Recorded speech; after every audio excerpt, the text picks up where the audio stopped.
did that. I know they didn't.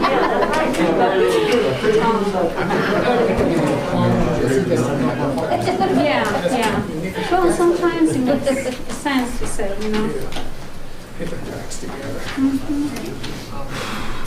But I asked them. Got all the crew here, all the cast members. I'll call the February 23rd, 2021 meeting of the Christiansburg Town Council to order. As customary, we'll take a moment of reflection. And if you're not aware of the reason that the flags in town are flown at half-staff, it's at President Biden's request honoring the 500,000 COVID deaths that we've reached in the nation this year. And I think they will be up until Friday evening. So if you'll take a moment.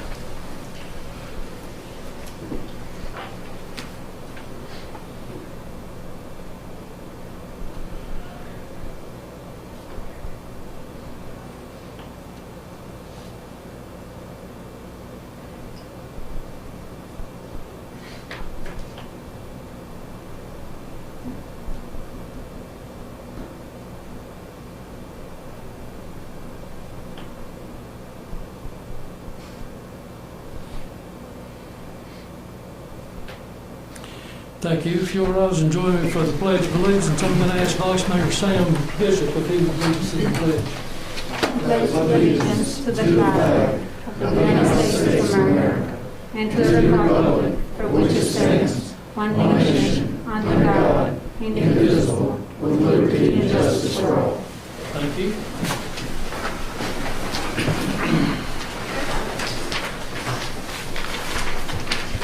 Are there any adjustments to the agenda? I do. I would like to separate the item on the bill for the $150,000 for the park. And then I would like to have a couple of questions under that item. That will be under number 4, consent of the agenda. Monthly bill is letter B. Okay. Mayor, I'd also like to request that we postpone our discussion on the Code of Ethics under Section 8, Item B. B is in Bravo, till the next meeting. 2 weeks. Can I ask a question about I why? just made a motion and we'll see where it goes. When we get to the questioning part of it. Okay, I'm sorry. Okay, so, Madam Clerk, do you have the items that you wanted to break out? The item about the park, it was, I'll tell you which one it was. Falconer Construction Company Incorporated, Is that under $152,000. the bills? Yes, sir. Okay. Bill list. Mr. Mayor, I just point out that Mr. Mays isn't here for item A under the introductions and presentations. Okay. He'd like to reschedule to March. All right. So we have Three things. a motion from Ms. Hicks from those bill items. Do I have a second? I'll second. Motion and a second. Any discussion? Hearing none.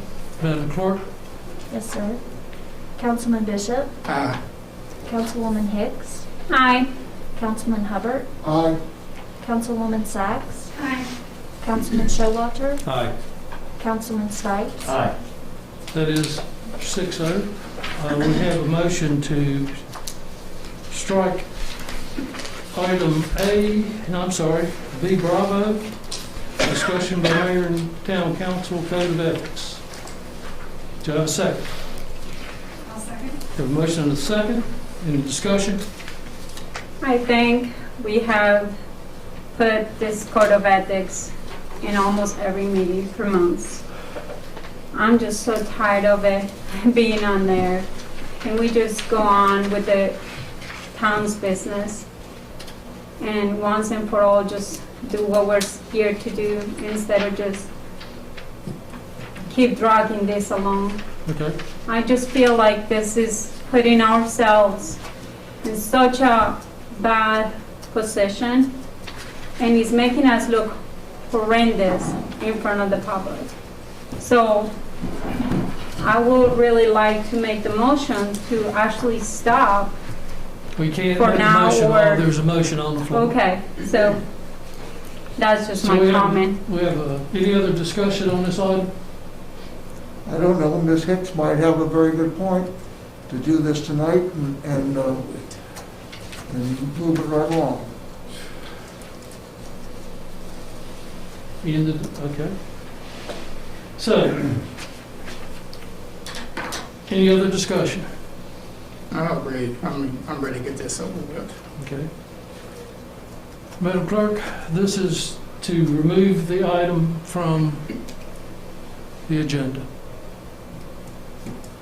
Yes, sir. Councilman Bishop? No. Councilwoman Hicks? Nay. Councilman Hubbard? No, Councilwoman Sacks? Do I understand right, this is to remove it? Yes. no.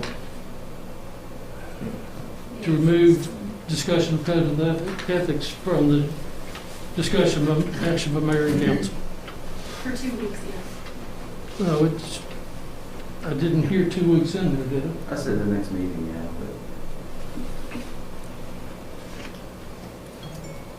but Oh, I hadn't called for the vote yet. You got Are anything? we on discussion? Yeah. Do we vote? Yeah, see about We're no. voting. vote? We're voting. So where are we? Did we complete So he votes? said nay, I No, I said think nay. Ms. he Sacks said no. stopped. She did not Right. vote. She voted Okay. aye, and then I voted yes, aye. Councilman Sacks? yes, aye. So now you get a vote down there. Yeah. Can I ask a quick question before you go on with this? Right now, you're saying to move it in 2 weeks, but not to get it off the agenda, just to get it off the agenda to put it in 2 weeks. Mayor votes no, And then, so we will leave it on the agenda. Anything else? Okay, we have public hearings tonight. The first is a request to vacate the right-of-way and be authorized a conveyance from the town to Montgomery County School Board for the Christiansburg High School bus loop at 100 Independence Boulevard, tax parcel 4662-11-A. It's approximately .95 acres. Is there anyone here to address this issue? John? And again, we do have the lights up here, so when you're done, if you would disinfect your area. Yes, sir. Good evening, Mayor, members of council. Appreciate your time tonight. My name is John Neal. I'm an engineer with Gay Neal Incorporated here in Christiansburg, representing Montgomery County Public Schools. Mr. Kranz passed along his apologies. He had a school board meeting tonight, so he could not attend. But it's a pretty simple request to vacate the bus loop right-of-way. So there's actually a right-of-way that's is not on the school property. It's a right-of-way that goes through the school property. And I have a little exhibit that I think Andrew was going to call up. Andrew, maybe if you could zoom in just a little bit, if you don't mind. So there are actually, and this is just in front of the school. You can see the building there up at the top of the page, and then Independence Boulevard down at the bottom of the page. And this is the bus loop that comes through and comes in front of the school, right in front of the main entrance, and comes around and comes out onto Independence Boulevard. There's actually 3 parcels plus this right-of-way that kind of make up the entirety of the Christiansburg High School campus. And this is kind of the first step in cleaning up some of this property and right-of-way things so that we can have one large parcel for the high school. We're also going to be coming to you in the coming months, should this be approved and this step be taken, coming to you to clean up also the zoning. About 60% of the overall high school property is zoned industrial 2, I-2, and the other 40-ish% is zoned B3. So we're going to clean that up as well. I don't think, I know it's just a holdover from long years past. So we're looking to clean up these various items. This is the first step in that request of vacation of this right. Certainly happy to answer any questions you might have. Any questions? Who maintains that right away now? Yes, sir. So right now, I think the town of Christiansburg pushes the snow in that area, but I don't really know if Public Works actually has seeded that to the school and the school actually does it. Typically, in a right-of-way situation, and long years ago, VDOT would have actually pushed that snow, and that's one of the reasons that is right-of-way, is because way back in the day when the school had a bus loop, VDOT pushed the right-of-way, pushed the snow on the right-of-way and did other things.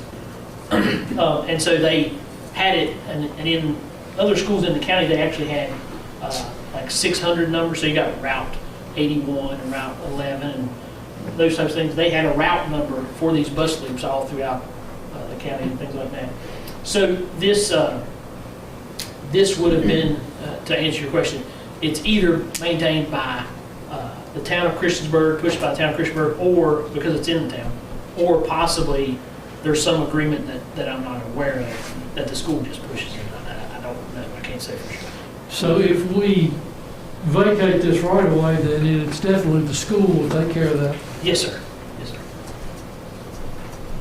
Okay. And I think from understanding Mr. Neal's request and the school system's request, basically those lines represent an encumbrance to the property for when they make improvements to the school. So those are, an encumbrance is what we would call that. So this is sort of tidying the site up so that the school can make the improvements without setbacks Right. and restrictions with those right-of-way lines. Yes, sir. Right now, the town has a 30-foot setback from the right-of-way, and so this is right-of-way. So you'd be pushing the school, or any kind of improvements you did, or additions, or things like that would be encumbered. Yes, sir. Is there a timeline on the different steps that's going to be made? I can't really speak to that. We've just been helping out with trying to clean up some of these lingering issues, such as the right-of-way and in the zoning. And I think the school will be moving forward with improvements in the future. Any other questions for Mr. Neal?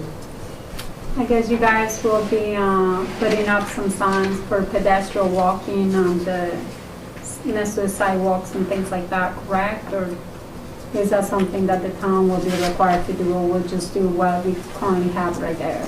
It wouldn't really have anything to do with this, as this is really more of a paper change. Oh, okay. The existing, the trail, you can see the trail actually that come down front, that's there. Those crosswalks are there right now. So you're not making any improvements to those sidewalks or anything like that, correct? As part of this, no ma'am. Oh, okay. No changes whatsoever. Okay, thank you, sir. All right. Any other comments or questions? Thank you, John. Thank you. We'll wrap on this in 2 weeks. Unless somebody wants to do it tonight. So I didn't. So do I do the microphone? I didn't touch it. there you go. Very good. There's a trash can right behind you there. I think this is about this item. Since it's something for us, for our school that is actually going to be needed, and mostly since we are possibly going to be looking into maybe the school system may send the kids back full-time in the next coming weeks, I don't know. But I think this should be voted on tonight. Is that something that you guys feel like, can we vote on this tonight? Well, I don't see where 2 weeks is going to make a big difference. I know what you're saying, they can still use the driveway if we vote tonight or not. And usually, it has been customary that we put things wait 2 weeks unless it's an emergency. Anyone else? Just for that, Joanna, on some items, we would push it and vote the night, but I think I think you were on when we had discussion. I think you were, I'm not sure, but just to be more consistent, a public hearing is usually 2 weeks. And I even though just this wanted to seems- make it easier for the buses and things like that, if there was something like a timeline that we were looking into. I don't know about the timeline. There was no timeline for this as part of this, okay. Is So that 2 weeks will actually not make a difference at No all? problem. Okay, sounds good. Thank you.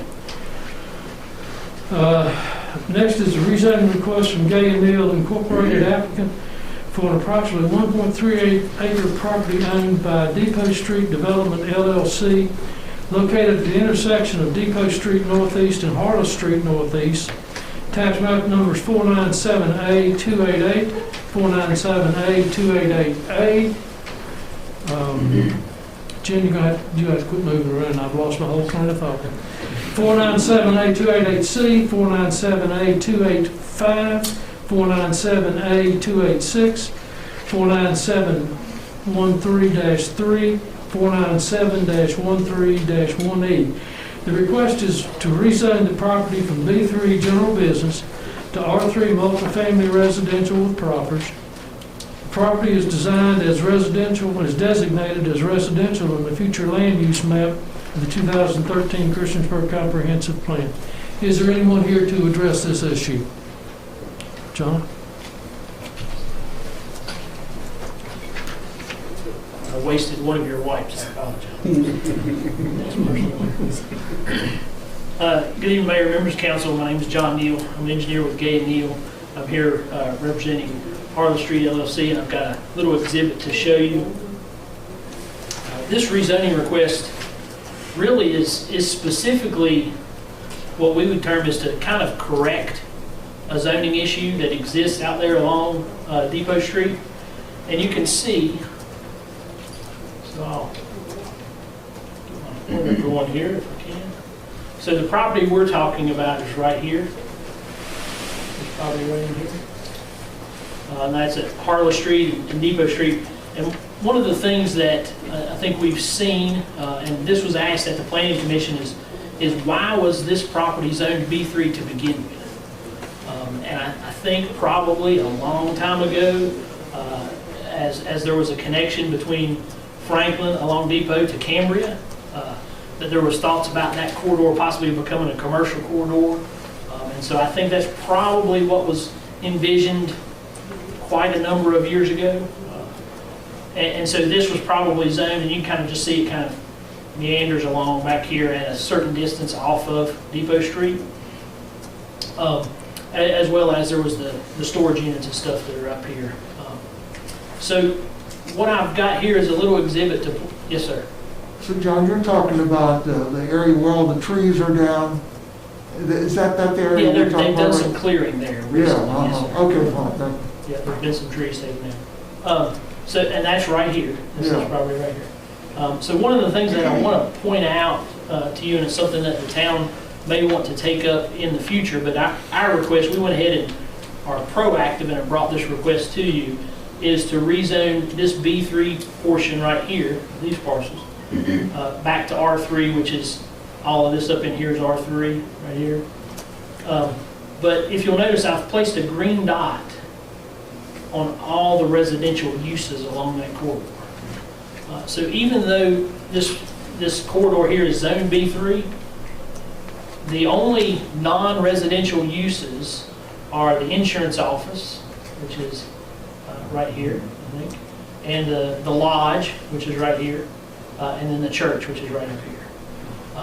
But all of that area along that entire corridor is zoned business right now, but is residential in nature, and we're just looking to get that aligned with what we think the future use of this property would be. I'd be happy to answer Well, any we know questions. that many years ago there was a business located on that property. Maybe that's what, there was a restaurant and. I know we've seen, like on Route 11, the B3 line is basically 300 feet back from Route 11, and I think that was done, maybe back in the 60s or 70s or at some point when the town was first getting into planning and thinking about where they wanted the businesses to be.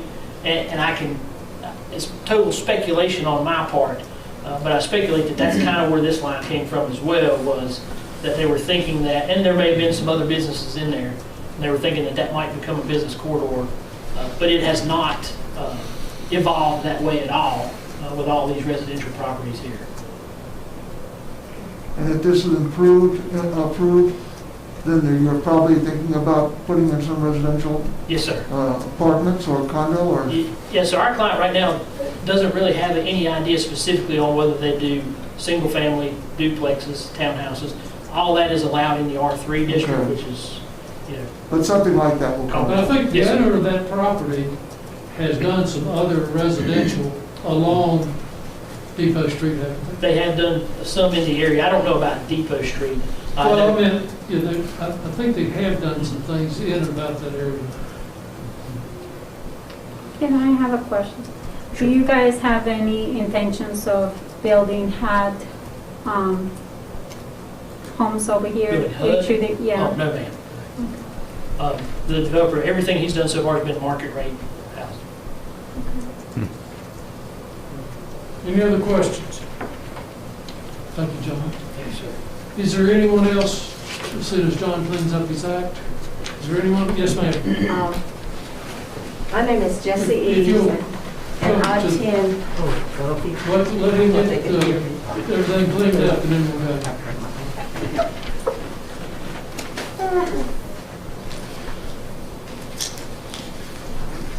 Sorry. No problem.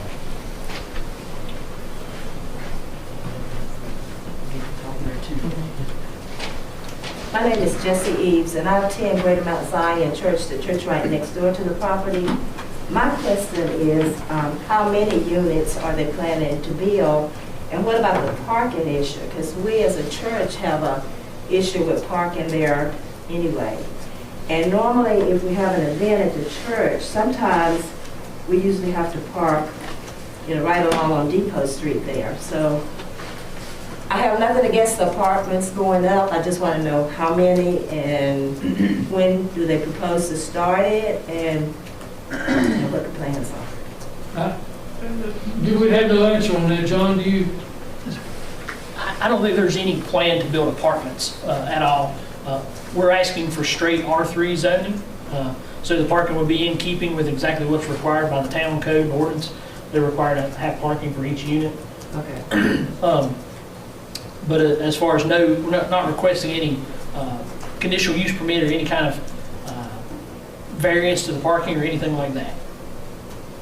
So it's going to be what type of housing? Well, I think he's working to figure that out right now. We're just trying to kind of same thing, clean up the zoning as far as from B3 to R3. Because it used to be a residential house there years ago, back in the day, when I was growing up. But those were the only questions I had. We were concerned about how the parking was going to be, noise level. Of course, churches usually get complaints all the time, but the noise level and everything. Yeah, we're going from a business zone to the R3 zone. We'll be doing it'd be all residential. Okay. That's all I needed to know. Thank you for coming out. Ms. East, before you leave, Mr. Neal, how many acres, what's the size of that rezoning request? Oh, I should know that off the top of my head, but I don't. 1.38 1.3 density is not that. It's probably gonna be, a max of 5 homes, probably. So by the zoning, you can do 10 units per acre, which would be 13. That would be roughly. I do not believe we will be able to get 13 on there.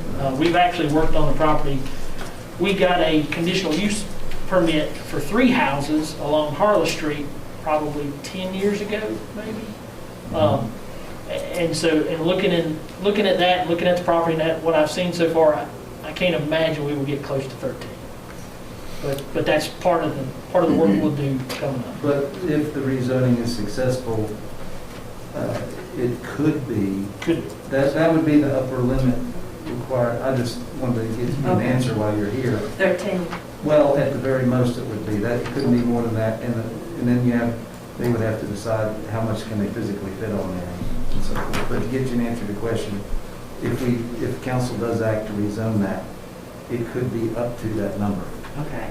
And I asked that question because sometimes, well, not since the pandemic's been going on, but when they would have large events at the aquatic center, the people that were attending the events at the aquatic center would park in the church parking lot. And that would be even on Sunday morning. So That was the only reason I was asking. Ma'am, concerning if they do put in whatever they're going to put in, there's a ruling here that there has to be so many parking spaces for each unit. Each unit, so I think there's not going to be any trouble that way going over to your property. Not on-street parking either, within the property. Okay. Right, we'd have to put 2 parking spaces per unit at every single one of our units, whether they're single family or townhouses or a duplex or whatever type of unit it is. Okay. So does that allay your concerns, or do you still have concerns? No, that's it. I just wondered, how many units, the parking. It's like I said, we do have a parking problem now when we have a large event. And sometimes when it's an overflow, we usually get permission from the Rosa Peters Park, and we park over there. But you're satisfied with that? Oh, yeah. Okay. John, They're gonna wanna answer when we have the Zoom meeting. Ms. Easy, if you could hold on. John, do you have a sort of a timeline where the owner Yeah, is just that. looking to do something? I think if the rezoning is successful, we'll probably pretty immediately start conceptual planning and figuring out what we're going to do. And I would imagine construction probably going through the conceptual planning and then the site plan, subdivision, and actual going through the approval with the town process.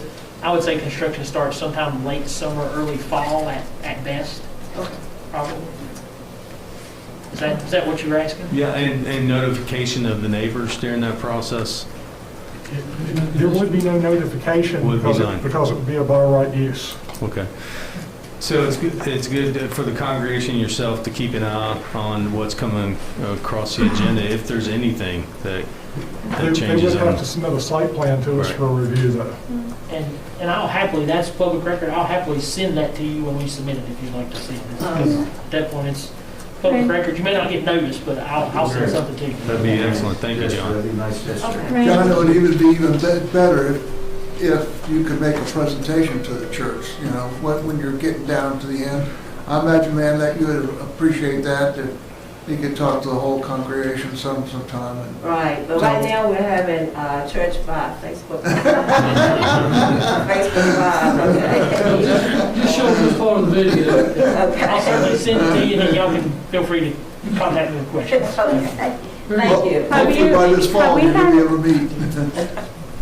Do we have any traffic studies already done on this property? Because I haven't seen any of the traffic studies. Because I know, my only biggest concern is this. When you turn around, when you're coming down off of Depot Street, and going up that hill, it's often, yeah, and my biggest concern is that, I'm really happy that this is going to be developed, because I think, you guys have normally brought out to us really nice projects, and the houses are really pretty, and I think it will even make the church look better and everything. But with that aside, I think the location is just perfect. You're like literally across the street from Depot Park. You also have the aquatic center within walking distance. My only concern is when you build these homes on this side of the street, there is not really a way to get to the other side in a safety way. So I guess my advice for the town even, just to make sure that we keep an eye out, to make sure that we can provide with some safety ways to get from one side of the street to the other side. Because I do see a lot of people walking through those roads already as it is, even without homes on this location. And I really want to make sure that those people make it to the other side in a safety way, because you're going to have kids most likely living at these houses. And so just for us to be looking into that, as well as the sidewalks. I know that there is current sidewalks at the location, but they are not in a very good shape. So I don't know who is going to be paying for that bill, but I would like to see some improvement there as well. And that's it. Thank you. Thank you. Anyone else? Thank you. Anyone else to address this issue? Close this part of the public hearing. We have 2 conditional use permit requests from Balzer and Associates Incorporated on behalf of Shaw Development LLC, applicant and owner. for a 3.2 acre parcel located at 1145 West Main Street, tax map number 556A-39 in the B3 General Business District. Is there anyone here tonight to address this matter? Please. Good evening, Mayor, members of council. Steve Simoes with Balzer Associates. As the mayor mentioned, we have 2 conditional use permits that we'd like to bring before council tonight. As council's aware, conditional use permits are a little bit different than a rezoning. What I'd like to do is just take a few minutes and step through a couple slides that I prepared. I'm using the wrong clicker. The property we're looking at is this piece right here. So orient everybody, West Main Street, College, there's the middle school, Route 8 Donuts is right there. So this parcel that we're looking at, this 3.2 acres, has frontage on West Main and on College. So the existing zoning of this piece is B3, and as you can see, all the red adjacent to it, including all the residential across the street on College, and some of the residential as you approach this area on West Main and College is a business zoning as well. We do have some business uses adjacent to us, but primarily across the street and further down West Main College is residential. The future land use map, this project or this property is a little unique. You don't see a lot of properties in town that have what we call split zoning. So you've got one piece of property that has 2 zoning designations in the future land use map. So again, this would be business and commercial use based on the future land use map, and all the yellow would be residential. So you can see this area right in here was red on our last map for the existing zoning, but the future land use is more in keeping with the rest of the residential parcels around us. Again, just some aerial views of the property. You can see it's wooded right now. We have townhome development across College Street from us right here. The Route 8 Donuts we talked about, and a few of our other adjacent businesses next door to us. This is a view from across Main Street, and then a view from across College, looking back towards the site. So the existing conditions right now, there's currently 1 house on the property and a few frame garages and sheds. That's all that exists on the property right now. Those will be demolished with any future development. So what we've asked for tonight are 2 conditional use permits. One would be a straight conditional use permit to allow residential use on the property, and that would be similar to what John's request was in the last case you heard. That would allow single-family duplexes, townhomes, or multifamily that would be built at a by-right development scale. All of the parking, landscaping, buffering requirements that would go with those would be part of that conditional use permit. We have set a limit on our density on that one. That's part of the conditional use permit is staff, planning commission, council can enact and request conditions on a conditional use permit, which is a little bit different than a proffer, such as a rezoning. We've actually asked or offered a couple of conditions on our own. One of which is a density limitation on this request and the second request we've asked for. So the second request, before I get to that, so here are just some of our current B3 allowable uses under the B3 by right uses. So again, with this request, the B3 zoning itself wouldn't change. The property would stay zoned B3, we would just have a conditional use permit to allow us for these residential uses. And we have a reason behind that request as opposed to just a straight rezoning. These are just some of the conditions you look at when allowing for a conditional use permit. We tried to go through the town zoning ordinance to be sure that what we were proposing was not going to create a large impact or any kind of adverse impact on our neighbors. So we've looked through these restrictions and some of these criteria for the conditional use permit. The second conditional use permit we're requesting would be for a planned housing development. Now, again, so the planned housing development is allowed as a conditional use permit within the B3 zoning. So this would be more of what we've seen and brought to council before with these PhDs in other districts in town. So what this allows us to do is do a variety of housing types, alter setbacks, parking. In this case, though, however, what we've looked at is a development that we don't really have here in Christiansburg, and we'll show you some examples of it. This is one that Mr. Connor with Shaw, who's here tonight and can answer any questions you may have, had seen and thought this would be a really nice kind of niche market you could pick up with this type of development. What we're asking for with the planned housing conditional use permit would be, if that conditional use permit is approved, this is the only development that can happen under that PhD. So we couldn't come back and throw apartments under a PhD or change the layout. It would have to be in general conformance with this layout. So this layout that you see here is actually a mix. It's got single-family units here on the side. You've got duplex, two-family units, and townhomes. So it's a mixed density, it's a mixed use, residential use type of project.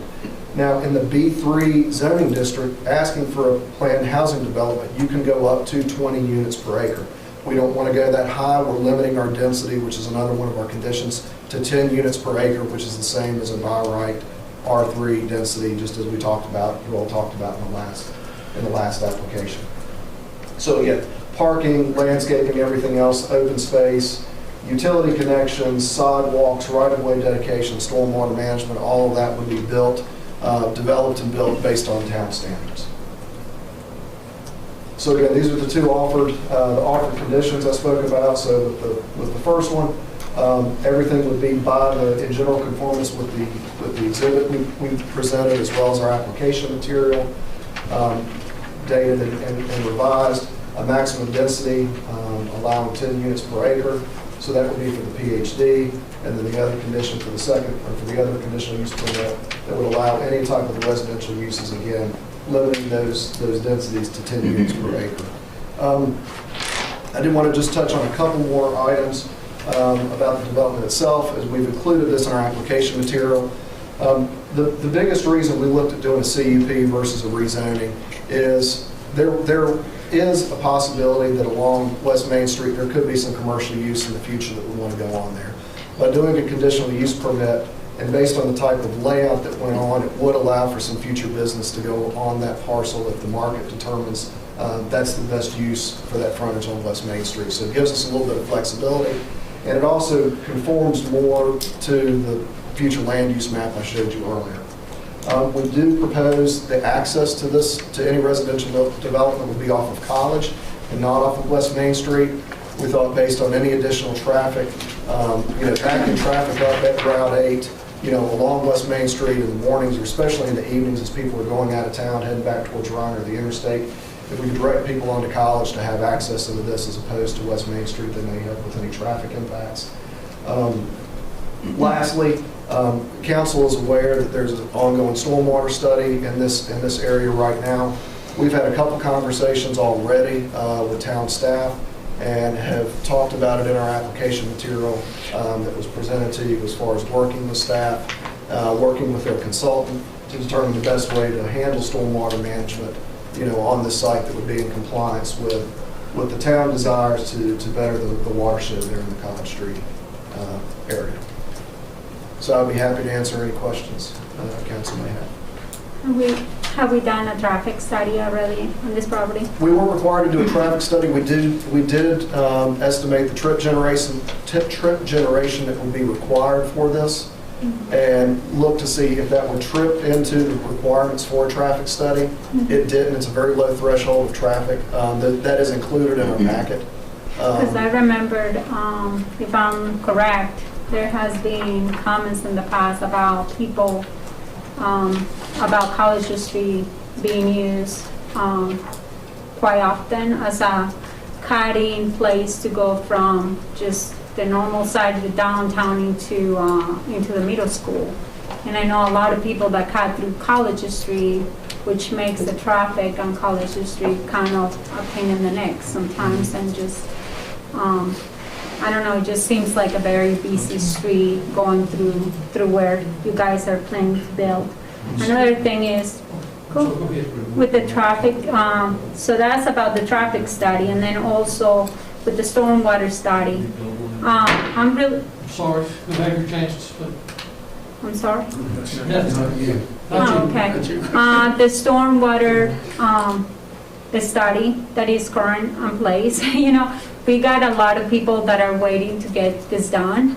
because we suffered the loss of a dog last year, and obviously there has been a lot of problems on College Street because of all the water drainage that comes all the way from Mad Pike, the middle school. It comes all the way even from 81 if I'm correct. So right now we're going from one house that is currently on this location to what it can be 25, 30 properties built on this location. And wouldn't it be better to wait until the storm water study is done so we know what we got? So there are 2 points to that, Ms. Hicks, I'd like to address. So yes, based on what we're asking for, if it were to be approved, we could do 10 units per acre, which would be 32 maximum units. What's important to realize, and based on the timing involved, and I'd have to defer to the town manager, I believe the study was looking, Randy, was that somewhere in April? Yes, correct. So from a timing standpoint, if council were to approve this in a couple of weeks, we still would have to go, our development team would have to decide on what type of product they're going to put in. We would have to go through the site plan process, which is 4 to 6 months. So we wouldn't be starting plans until after the town had made whatever recommendations that came from the study. So we'd be able to implement any of those recommendations into our plan. So that's the first thing on the timing. The second piece of it is I would just ask you to go back and look. So as a B3 zoning district, any of these uses today could be built by right. We could go in and put mini storage on the whole thing and cover 80% of the lot with asphalt or buildings. Now, we'd still have to meet stormwater management regulations. So any of these regulations from a stormwater standpoint are going to have to be met, whether it's a by right, a high intensity by right use, similar to some of the ones you see here, service station, truck rental, restaurants, or a residential component as we're looking at. And the way we feel from a residential standpoint, if it does go residential, you've got a lot more opportunity for open space and green space and less impervious area that you would have with the by right B3 use. In this study, Randy, are we taking into account if we were to have 32 homes built on this location? Is that taken in consideration until on the study? The studies of the whole College Street basin, and it would contemplate development of potentially the whole basin. One thing I would like to point out, though, the study is kind of general in nature, and the work that will be needed to be done would be detailed studies. So basically, the study that will be done in April is kind of, like I say, a general basin study. From that, there'll be alternatives, and we'll have to select, potentially, you could have alternatives such as improved channels and drainage ditches. You could have alternatives including upstream stormwater ponds. You could have some combination of those. So from those alternatives of the study, we'll have to select certain alternatives, and then we'll have to do detailed design of those. Well, so we got the base study, but when is the project going to actually get fixed and resolved? Well, like I say, the basin study should be done in April. From that, we'll have to select different alternatives from the study. How long those would take really kind of depends on which ones you select. We haven't set up any money in the budget for this year for... We don't have any money in the budget this year for that, other than the study. So what you're saying to me is that even though we got a study going, we're not going to do anything to help these homeowners right now during this year? We're going to budget for the detailed design in the upcoming budget. This year, the only money in the budget this year right now is the basin study.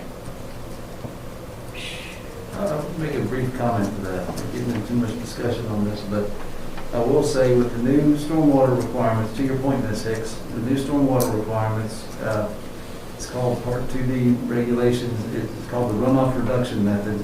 So if this development in the town has endorsed that, that's part of our development ordinance. So under the new requirements, Ms. Hicks, if this development moves, if any development is forward, this one or any other one, the net runoff or discharge of stormwater from that property will be less. It will be less after it's developed than it even is today, even though it's all woods and grass and stuff out there now. With the runoff reduction method, the runoff from that property after it's developed must be less than it is before it's developed. So and I'm not speaking just to Mr. Simona's proposal, but any other proposal too. So the new requirements are that new developments are going to have less runoff leaving the site. So I don't know if that helps, but that's just, it's an important point. I'm just concerned that we haven't finished the study and we don't got the money to pay for this to be finished. And then you know, that dog could have been a child last year. It could have been a person. And so I'm just concerned that we're not taking care of the problem that we currently have, and then we're going to add more homes to this problem, you know. And so that's just I guess a concern of mine. Thank you. Mr. Simoes, would you back up to the picture of the proposed development, the way it's going to look? Is there, in this development, is there a way that you will have ingress and egress not only to College Street, but West Main Street? It's not proposed that way. We could, if that's a condition that council would like to see on any development, we certainly could. Because you load everything up to... Yes, sir. Yes, sir. So in this particular layout for the PhD option, we're not showing that. If it were the second or the first conditional use permit, I guess we've asked for is just any residential. I mean, we could easily, I say easily, we could put a connection out to West Main right here. We do have some slope, you know, from West Main down to College. Certainly, if that's something council would like to see as a cross connection, that's something certainly we can. Well, I think anytime we can do anything that will alleviate some of the additional traffic. If you say, you know, you're going to have 32 units, well, that could be 62 cars, 64 cars, and it could be 4 trips a day, so you're looking at 240, 250 vehicles. Anytime you can get anything else off of College Street and back onto the main streets, I think is a wise thing to do. I'll leave it at that. I'm not saying you got to do what you like to do it, but yeah, I mean, I'd certainly like to see something like that. I think I could probably speak for Mr. Connor. I mean, if that's something council sees as beneficial, that's a pretty simple, you know, adjustment we can make in our plan and in our narrative. You know, our concern was especially at 5 o'clock, as you all, as like I said, people leave. You know, it can get backed up on West Main. So trying to help some of the congestion on West Main. But if this little strip of College here, if there are continuing concerns that council hears from residents. But you also have to realize that 7:30 and 8 o'clock in the morning when everybody's going to work, says everybody going to school. Going to school, yes, sir. That is a very narrow street. It's a good point. And I would take an opposing view to that to protect the, I don't like, it's not a good idea for access management. It's called access management, traffic engineering, but for the very point that you make, preserving the capacity of West Main Street is an important. I mean, I would not like to see another entrance on West Main Street for that reason. It's creating more congestion and so forth on West Main Street. How wide will the road be, like right there around the curbs and everything else, all through the whole, I guess? This section, Yes. those will all be 24 feet to town standard. And how wide is our fire truck again? Our fire truck, how wide is it again? It's less narrow than that. I think, I can't tell you what, directly off the top of my head, maybe. I just want to make sure, do you think the fire trucks will be able to turn around and everything in a safety way? Maximum vehicle width under Code of Virginia is 12.5 feet. Correct. Okay, so we'll be able to turn around in a safety way? Yes, I would think that they could make that loop, to be honest. Yeah, to make this loop, yes, ma'am. Steve, show me where the red light is and mud pipe. Right, just off the screen. Way over there. Yeah, Okay. yep, so that's Moose right here, so it comes down and just off the screen. Can you go back to, Andrew, the shot where they have the trees, the over, yes. Show me where the exact, area you're gonna build it.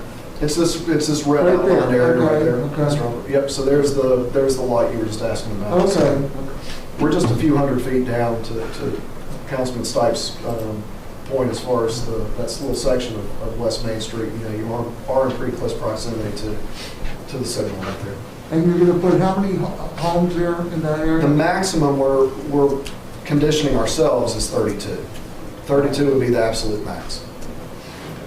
And again, in this example here, from the PhD, I think we were less than that in this scenario.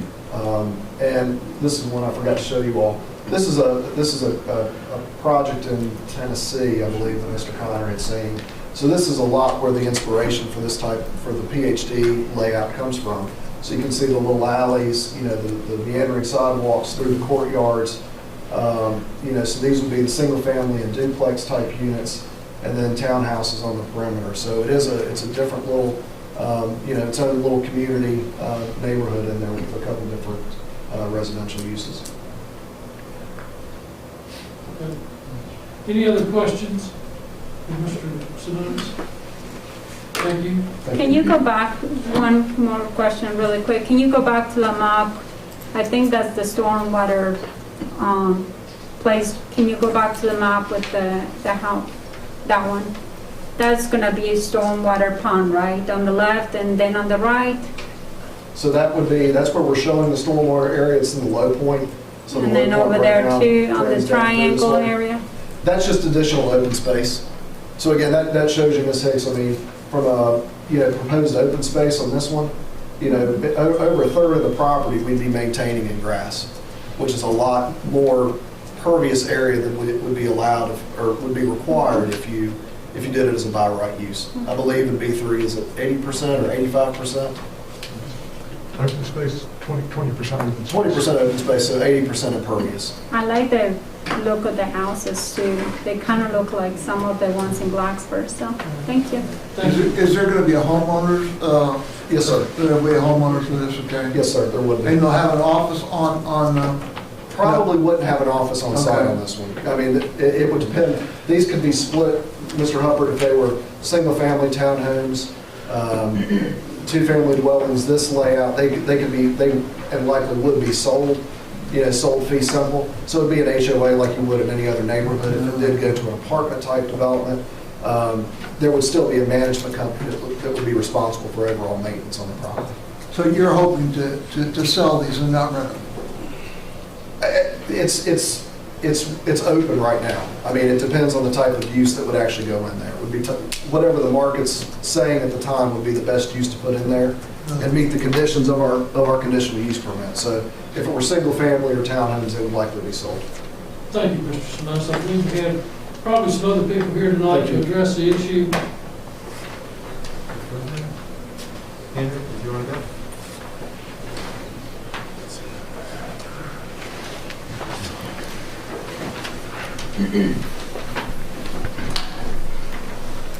I'm Henry Nixon, 890 College Street. I've got a lot of questions about this thing. Are you going to take care of all the flood problems before you start this stuff? Because we've got flood problems now, dear. And we need to figure out what's going to do before anybody starts anything. That is my concern. I've lived 87 years at 860 and 890. And it just gets worse and worse every year. Everybody wants to build, I think, junk. And we got school buses running them down by there and kids. And it's going to be sad. But I don't know, first time I've heard this plan. But I know what Sheila does. They build things and run off and leave them.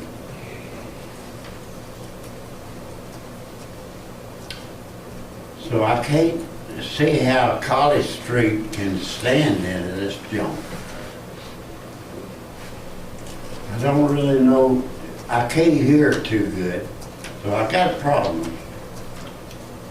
But this is something I can stand, but I think the flood problem is going to take care of everything. Because I've lived in the middle of it for 87 years. And I tell you, some of the neighbors that come over here have a hard time trying to take it.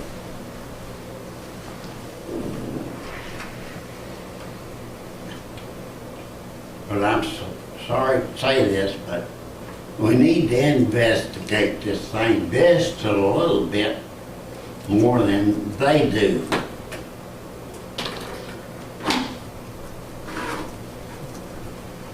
Well, I thank you for hearing me. You didn't hear too much out of me, but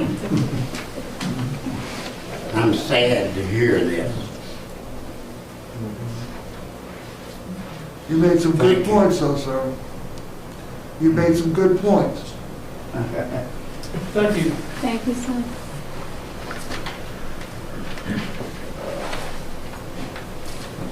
Sorry for speaking loudly Oh, that's all right. before. I'm Fred Umberg and I live on 915 College Street. And we've been there since 1986. A lot of the issues that I wanted to raise have been brought up, but I prepared a short statement and I'll go ahead with it. The apartment complex there looks nice and it could be a welcome change, but I think the timing is not right. There is water running through that property all year round, and there's a gradual slope from there all the way down to Depot Street. When it rains heavily, that water is destructive. Wayne Nelson, Randy Wingfield, they remember very well this past summer when a major rain sent a fast-moving creek through the basement of a house there. You can see the water go in one side and out the other. It took down a basement wall and killed a police-trained dog in the basement. This sort of thing's been happening for years, but as Henry said, it's getting worse. Last year, we had a record rain, and we sure seem to be on track to do that again this coming year, this year, the year we're in. Another town's working on plans to deal with this problem. I talked to Mr. Wingfield about it. This development, I think, needs to wait for the plans, and Mr. Simonis says that that's going to time out real well with their plans, but I don't think that should be left to chance. I think that the council should require that all the plans be in and all the plans be finished before or with the developer, and he should not be given the okay until the plans are done. So that's my opinion. Thanks. Thank you. Thank you, sir. He didn't have to wait. Oh, right. It's okay. I'm concerned about the runoff too. I'm sorry, your name and address. Oh, I'm sorry. I'm Beth Umberger, 915 College Street. I've lived here the same amount of time he has. We live 10 feet up, but when we first moved in, we had water in our basement all the time until we finally, about 10 years in, got drainage around the house, built around the house. But when they built the houses up above us, then water started coming. More water came. We saw water in our basement occasionally. So I didn't call town. I built a little rain garden to catch the waters because I wanted to have the water just where I wanted it.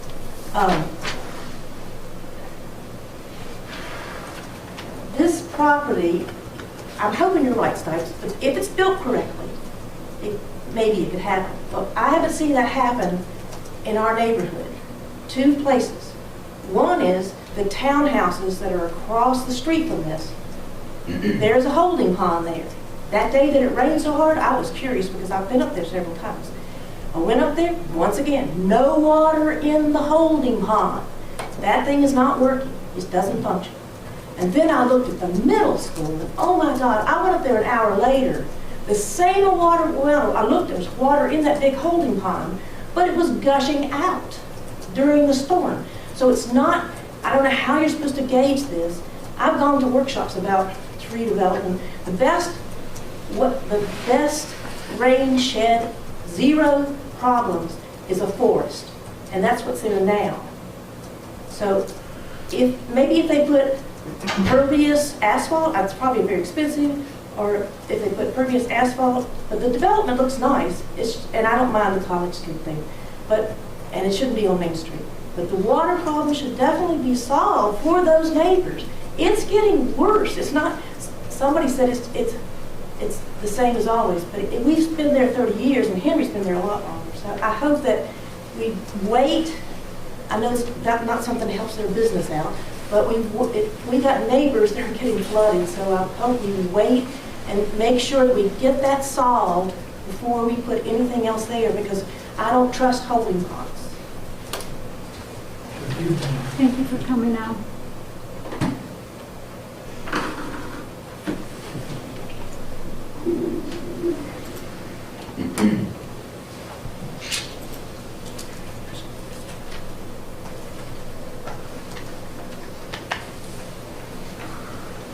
Did you get raised on this?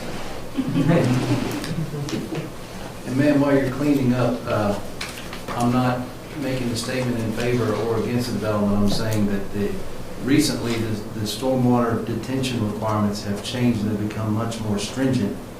And so that any development that goes in must show that there's a reduction of stormwater runoff released from the property less than is there today. Even if it's forested or whatever's out there, there has to be, you have to be able to show, I think it's a 20% reduction, isn't it?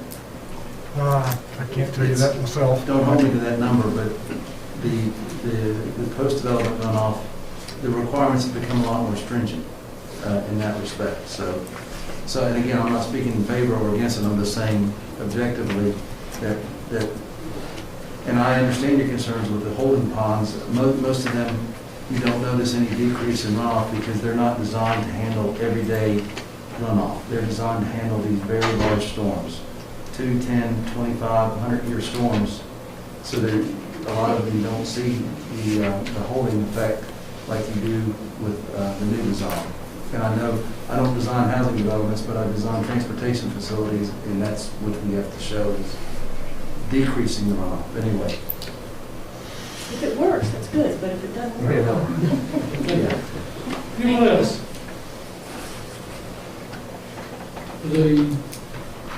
This public hearing? Anyone else to address this public hearing? I will close the public hearing. We'll move to the consent agenda. First is the approval of the minutes. February 9, 2021. I still move to approve the minutes as stated, February 9th, 2021. Second. Motion and a second. Discussions? Madam Clerk? Yes, sir. Councilman Bishop? Councilwoman Hicks? Aye. Councilman Hubbard? Aye. Councilwoman Sacks? Aye. Councilman Showalter? Aye. Councilman Stipes? Aye. That is 6-0.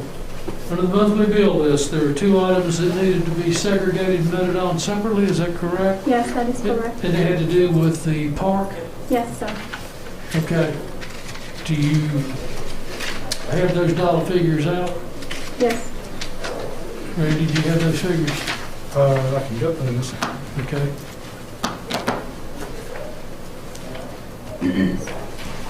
Do you want me to start, or you want to? You can go ahead if you want. Oh, okay. So we have a bill for $152,000 today for the final design and permitting regional park. It seems that's part of the 900, almost $1 million, right? Is it just the Faulkner for the 152,000? We got the $152,000 for the final design. Is that part of the million or? That is for final design. That is, so that is basically part of the final agreement. So the final agreement under the $1 million? No, the final agreement's the total construction of the park. Okay, so we got the $996,550. Is that part of the, that's part of the 17 million for the park? But then the $152,000, is that part of the design development phase that we have over here for 360,000? The interim agreement was for 80% design. The final agreement includes getting it to 100% design and construction of the park. And that design is getting it to 100%, so that's part of the final agreement.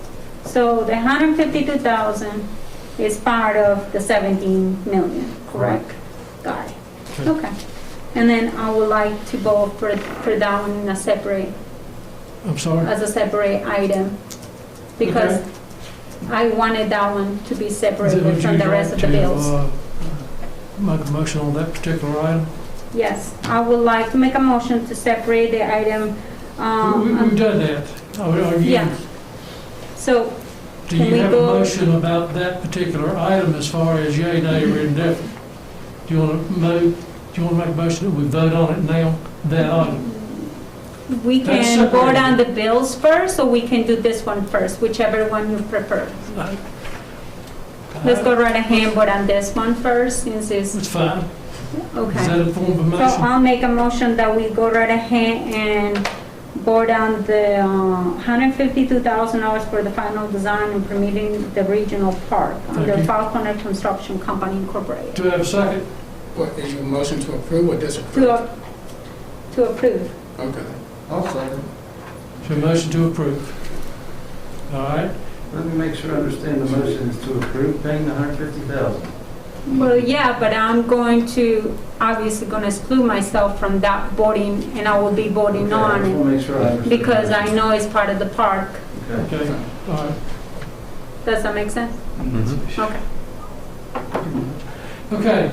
Madam Clerk, Did someone second it? second? I do. Oh, okay, I'm sorry, I didn't hear you. Councilman Bishop, Uh, Councilwoman Hicks, Nay. Councilman Hubbard, Aye. Councilwoman Sacks, Aye. Councilman Showalter, Aye. Councilman Stipes, Aye. That is 5-1. Do I have a motion to approve the monthly bill list? So move. Second. A motion and a second on the monthly bill list. Any comments, questions? Madam Clerk? yes, sir. Councilman Bishop, Councilwoman Hicks, Aye. Councilman Hubbard, Aye. Councilwoman Sacks, Aye. Councilman Showalter, Aye. Councilman Stipes, Aye. That is 6-0. Thank you. Introductions and presentations. We have Ms. Angie Covey from the University Community College Educational Foundation to present to the Access to Community College Education, the ACE program.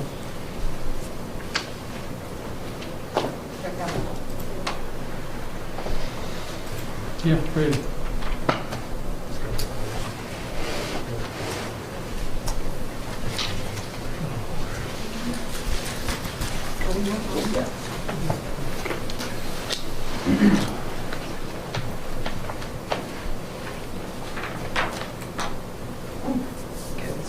Good evening, Council. Thank you so much for the opportunity to speak with you this evening. And first, I would like to begin by personally recognizing and thanking Chief Sisson, who was one of the creators of our original program, which we called Books and Badges. And that program quickly evolved into what we call ACE. Chief Sisson has continued to be a great mentor and resource for our students, and we really appreciate your work, Chief Sisson. As you well know, this has been one of the most challenging periods in education, especially on our first generation college students who often need that extra hands-on approach to gain a college education. While we have adapted to the restrictions, we've made adjustments along the way. Our messaging to our Christiansburg High School students has stayed the same. That message has been, your community is with you, your community is still investing in you, and your community still believes in you. And council, that is because of each of you. I cannot thank you enough for providing this very message to the students of Christiansburg High School. Their success has been your mission. So I would like for you to hear firsthand from some Christiansburg High School graduates who participated in the ACE program. And we'll start with Zamora White, and then Zach Blevins, and then Jessica Valero.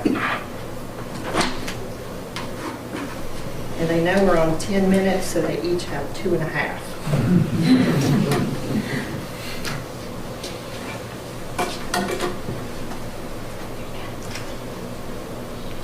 Good evening. My name is Zamora White. I'm 19 years old, and this is my second to last year with the ACE program. Just a little bit about myself. I was born in New Orleans, Louisiana. I lived with both my parents and 3 younger sisters, 12, 15, and 17 years old. When I was 4 years old, my home city was wiped away by Hurricane Katrina. My family and I moved to Virginia a couple months after the horrific incident. We came to Montgomery County with little to no money. We were living in and out of hotels, barely enough money to get food, and some nights were tough. We would sleep in our cars. So my parents knew it would be hard for my siblings and I to get a higher education. But through my high school, Christiansburg High School, they told me about the ACE program. I thought that 2 years for free were absolutely amazing, and all we had to do was complete 80 hours of community service. I love giving back to the community, especially during this time. This pandemic was really hard for all of us, and I feel like the best way for us to connect is to help each other out throughout this community. My family and I would never thought that this opportunity would be an option for me and my sisters. I went from depression and poverty to having a cosmetology license, majoring in human services, and officially starting my all-natural hair care line that will start in the summer to continue my dream of becoming a small business owner. The ACE program not only gave me a head start to my career, but gave me and my sisters hope for a successful future. Thank you. Thank you.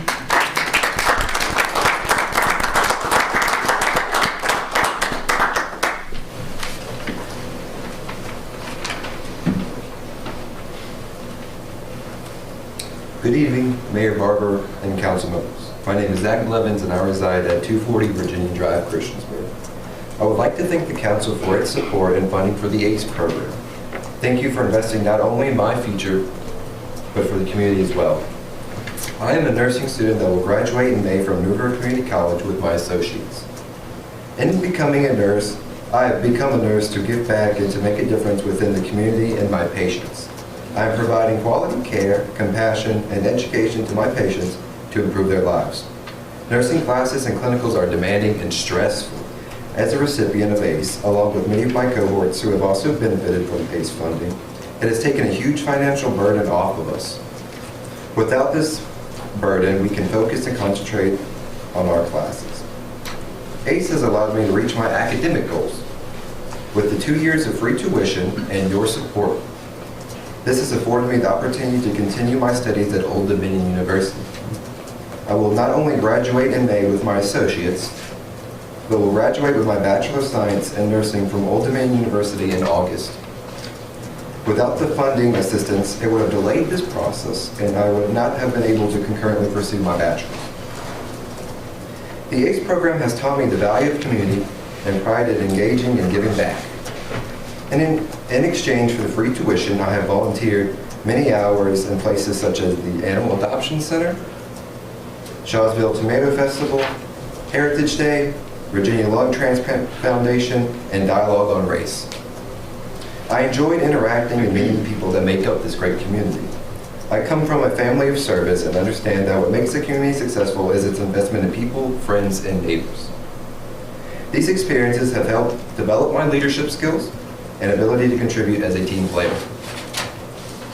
Even during the pandemic, I've been able to volunteer with the New River Health District and NRB Task Force with pre-screening for COVID.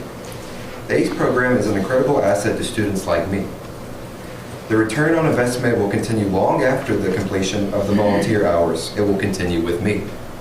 I am currently interviewing for nursing positions here in Montgomery County at Lewis Gale, where I am also completing my clinicals.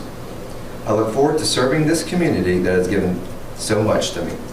Again, I thank you for the investment, and I would like to give a special thanks to Angie Covey and Anthony Wilson and Jesus.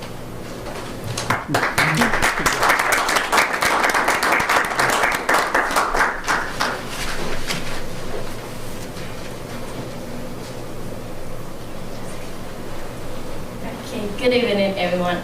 I'm sorry if I start shaking a little, I'm a little nervous. But my name is Jessica Valera. I'm a sophomore at New River Community College, and I'm pursuing a criminal justice degree, and I'll be transferring to Radford next semester.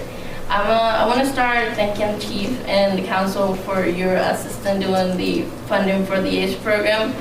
And I think the best way to explain how special that program is to me is by saying, my family and I moved to the United States when I was 12, and I'm sorry.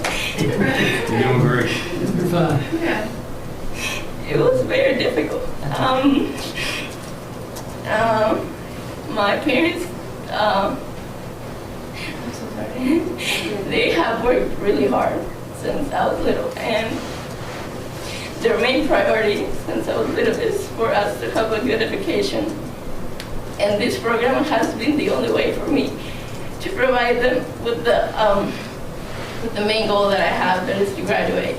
Since we have we haven't been like economically too good since we have me and then we have our things back at home, and this program has been really helpful to get us through that.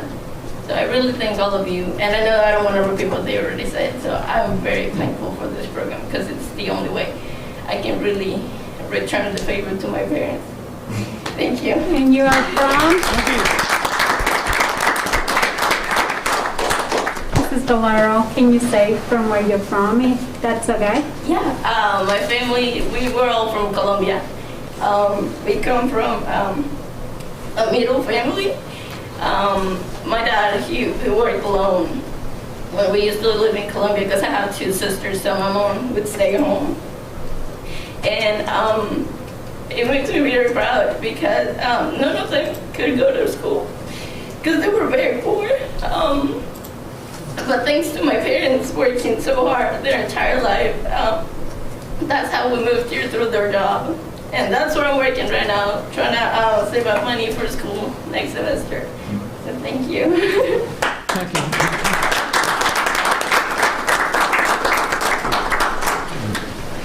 Thank you very much. Thank you so much. Angie, can I ask a question? Please. Currently, how many Christiansburg High School students are in the ACE program? So we have a total of 187 from Montgomery County, and 70 of those are Christiansburg High School. So they have the highest percent. Almost half. Right. Well, we're at 37% for Christiansburg High School, 34% Blacksburg High School, 22% Auburn, and 7% Eastmont. Is how the number breaks down, roughly. And do most of these students do it both years, or because you have to qualify, right? You have to qualify, of course. Yes, a lot of students do both years, but then also we do have a lot of circumstances. I don't know if you realize, which you probably do, at Christiansburg High School, we actually have an employee who is on New River Community College's payroll, but when they go to work every day, they go to Christiansburg High School. So their job at Christiansburg High School is to make sure that these students understand what dual enrollment opportunities are, and then also how to navigate from college or from high school to college. So with that said, a lot of students are getting a lot of dual enrollment while they're in the 11th and 12th grade. So when they come to New River, they have a handful of credits, And oftentimes that allows them to only need 1 year at New River, and they're ready to transfer to a 4-year university. It's a wonderful program. Thank you so much for everything you guys are doing. I have to say, in my years, 25 plus years at New River, this program is the best thing that I've ever had the opportunity to be a part of. And the tears that you saw are so genuine. And when we walk into a high school and we say to that audience of people that every single student in here has the opportunity to get an education, that's when you have parents crying. Because you just don't realize the impact for a family that never thought college was an opportunity. So, you know, I know we put in a funding request every year, and I knew I could come and talk all about that, but I knew these 3 people could say it much, much better than I. So thank you for all your support. It is definitely the American dream as well, so thank you so much. I understand that well, so thank you. And these young people, thank you for coming, and you are paying it forward, because the way this works is we're getting ready to craft our town budget for the next year. And so some of you are done, some of you are in the middle. So you all, by coming tonight, are not just showing gratitude and appreciation, but you're also paying it forward to those who come after you, because I think your timing is excellent, and just to let you know, so you're also paying it forward by being here. So thank you all. Thank you, guys. You all have a good night. Thank you. Thank you. Next, we have the Montgomery-Floyd Regional Library Director, Kareem Khan, to present on library operations. Oh, there he is. Good evening. How you doing? If you're more comfortable without the mask, that's fine. We have... I can, well, if you can hear me, I can go with the mask. All right. Y'all were talking about. Anyhow, we'll get to follow that. So, mine is hopefully at least interesting, if not perhaps inspiring. Welcome and thanks again for asking for or for inviting me to this meeting. And just to update you on what's been going on in the past year. And of course, it's been a very unusual year for the library as well. Just lead you through a few slides in my 10 minutes here. And I did want to mention, thanks very much for the sign on Depot Street that's part of the new signage system in Christiansburg, where it says library. We were all very touched that y'all remembered us and got us on that sign. So, in the past year, we usually show everybody by the numbers when we're talking about what's been happening at the library. Our outputs have been pretty heavily affected by COVID. We would normally be more like at 190,000 checkouts in the past year, over 125,000 visits at Christiansburg, but we were suppressed throughout the year. One of the things that hasn't really slowed down, and so we included it on it, is our number of card holders actually has increased over the past year, and I may mention why in a few moments. One of our things that we've tried to do this year, which was originally planned before COVID, was develop our spaces. And here at Christiansburg Library, we transitioned the children's picture book collection to the phased out subject browse organization that's been successful at the other branches. And at the same time, we updated the preschooler board book section, and we improved the school age seating area. So there's a real, when we updated the young children's area, we wanted to give the school age kids an area of their own. So we improved their seating, installed a children's computer for them, and group work tables. In addition, just for the rest of the building for this year, we COVID-safed the public computer areas, installed a custom plexi barrier. There's plexi barriers everywhere these days. We did get CARES Act funding from Montgomery County to increase the outdoor seating on the Shelton Street side, so we can have some events outdoors, although has not been many in the past 2 months. And Montgomery County and us worked together to replant the border where they had cut down all the trees with the rescue squad. And we actually took advantage of being closed and actually got the carpets cleaned, which people say was the first time in quite a few years.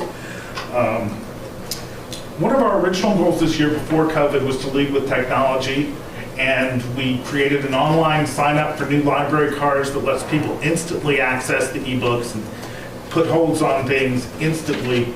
It's been very helpful during the time that we're closed. We started checking out wireless hotspots this year. It says it added 30, but it's actually added 70 since the last time I've had an opportunity to visit with you. But we got 30 more with CARES Act funds again. We re-engineered our library request for purchase form, and we got these great kiosks that let people choose smileys or frownies based on their customer satisfaction. It would be helpful if people could be in the building to press them, but we actually have a way to use QR codes so people can put their customer satisfaction information into the system, whether they can come even in a curbside environment. And just this past week, we enhanced the e-magazine collections. It went from 137 to 3,000. State's mostly paying for that. It's really has been a challenge for us to offer library programming and outreach in the current environment. We moved our book clubs and our art clubs into virtual environments. We switched Saturday reading into a virtual environment. We used to have things called make and take, where people would come in and make a craft with kids, or mostly with kids in that case. Now we have more take and make. We prepare the craft kits, we bring them to the curbside cars. We've been trying to do our outreach. We traditionally do a lot of outreach to senior residential communities, and mostly they aren't having guests at this point, but we can still do some outreach. Linden Green, the Boys and Girls Club at the middle school, the adventure clubs. So we're still trying to do some, and a little bit more about outreach just when I finish up at the end. So really a lot of effort this year has gone into confronting COVID. We, like everybody else, tried our best to comply with the governor's safe at home and safer at home executive orders. When it was clear last March that we were going to have to be shut down for a while, we rapidly developed a curbside pickup service for patrons to pick up their requested material. It's had over 6,000 visits since then, and we've expanded it to allow library picks for you, which is where you just say, hey, I like mysteries. Can you get me 10 new ones? So you don't have to request your things. You can just say, bring me what you think I'd like. We rolled out Print, which is a tool that lets people use their mobile devices or computers from anywhere in the world, and then they can come pick up their prints at the library, which has been very helpful. We had to do summer reading last year, mostly online, and it was very successful. Again, the point of summer reading being for kids to maintain their reading skills over the summer. And we've tried to do whatever we can. There was an article in the newspaper last week, in the Roanoke Times last weekend, about some of our virtual and online programming and the take and makes. There's a lot of things we can't do, and it is frustrating when you've spent, in my case, 35 years trying to build the library as a place where people gather and come to when you can't have gatherings. But we've really been trying to make up for it with making things available. The ebooks and e-audio has actually increased, and our foundation has given us 2 sort of emergency grants during the course of the year so we could get some more material, make sure we keep up with the material that people are demanding. In the next year, we're continuing to wish to, one of the things that COVID taught us is that video content, virtual content's something that people want, so we're going to do more of that. We have a program called Senior Connections, and Senior Connections lets us share craft kits, postcards, book delivery with seniors who are self-isolating, either with the help of the Agency on Aging or those living in the congregate communities. We're going to continue to develop our outdoor spaces and provide more options for programming. We've got a new staff skills training project coming. And there's a few more of these things, but the really good one is E. Establish ongoing periodic outreach in communities not currently served directly by a branch. And that's not just geographic, that's also economic, where, again, like we do outreach to Linden Green now, but that's really working with staff there to focus on kids. but what if we went to Linden Green and focused on everybody? And so the last slide is our secret weapon, which again was working with Montgomery to secure CARES Act funds. Sometime next month, coming from Greensboro, is going to be our new mobile unit. And our mobile unit will go around at least 4 days a week to geographically isolated areas of our service area and to areas that are in at-risk areas, and also to senior congregate communities. And we're hoping everybody's happy when they see it. We're really looking forward to having a mobile unit. So any questions?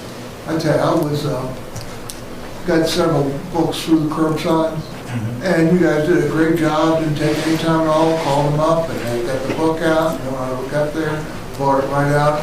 I was very pleased, and really made it easy and educational. What a great usage for the CARES Act money to do the mobile truck. I think you will make a lot of kids happy with this. It'll be like ice cream. That's why we've got the clouds on it. The design on it, on the more child-oriented side of that, is Sock Monkey, which is a character created by the Cece Bell, who of course lives in Montgomery County, I think over in the Ironto area. She and her publisher graciously let us use that for free, and it's going to be the envy of all the libraries. That's really exciting. I really enjoy the craft kits and also the books for the seniors. I think you guys have done your job this year. Thank you. Thank you. Thank you. Any other questions or comments?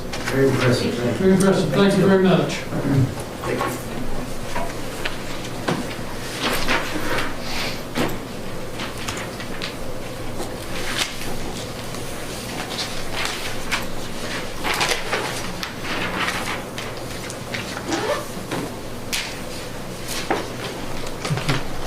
Next, we have our citizens' comments. This is the time if you'd like to come forward and address council on matters. Stipulation is you have 3 minutes. You need to give your name and your address, and you address everything to me. Chris Waltz, 1370 Rigby Street. I see that we're talking again about the code of ethics and the resolution to establish a policy for public comments. You all seem to be awful worried about citizens' potty mouth when you all couldn't even make it through the last meeting without somebody up there throwing out the big old GD word. You know, you should look at yourselves before you start worrying about us. And you should probably look at that chain of command document that you have that says who's at the top, because it's not. And as far as the code of ethics go, through my many FOIA requests, I mean, you probably ought to have the town attorney give you all some lessons, or at least look up the definition of ethics. That's all I have. Thank you, Mr. Waltz. Oh, yeah.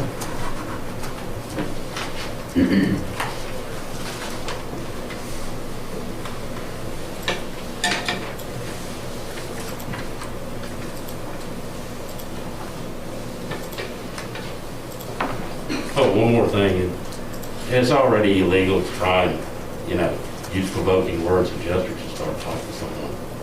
That's already against the law. I'm sorry, I didn't hear what your comment was. The whole provoking language or whatever, that's already against the law. It's been that way for years. And I've never seen somebody come in here and try and pick a fight with them. Thank you.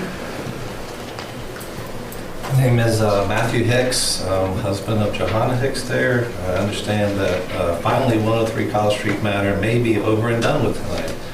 And I am very happy to hear that after 8 months, this matter will finally be put to rest and done. I hope that council members vote tonight to be done with this and stop wasting the time and energy on this.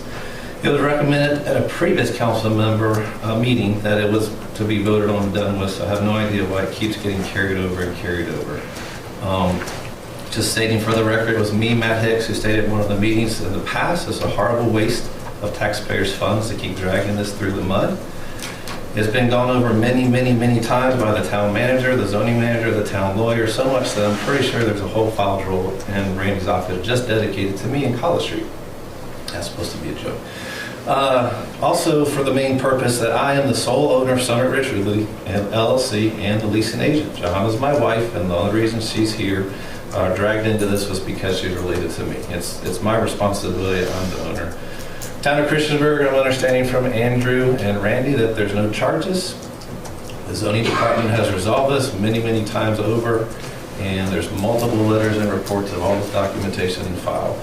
The town lawyers also has said that there's no charges. There's many, many letters detailed from me, the owner, Matt Hicks, and also the business owner, Jackson, who is the renter at College Street, well within his zoning rights to have an employee there. So I feel that all the questions have been thoroughly answered clearly in writing. This has been going on for over 8 months. So I encourage you as a council body tonight, please work together, do the business of running the town, and forget all the side arguments that don't benefit the town's citizens. Thank you very much. I didn't touch the table, but I'll like it down.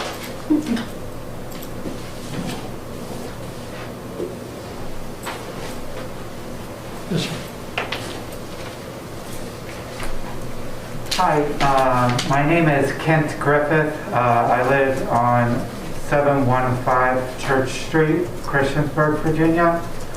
And I just had some concerns on the hours and regarding the aquatic center.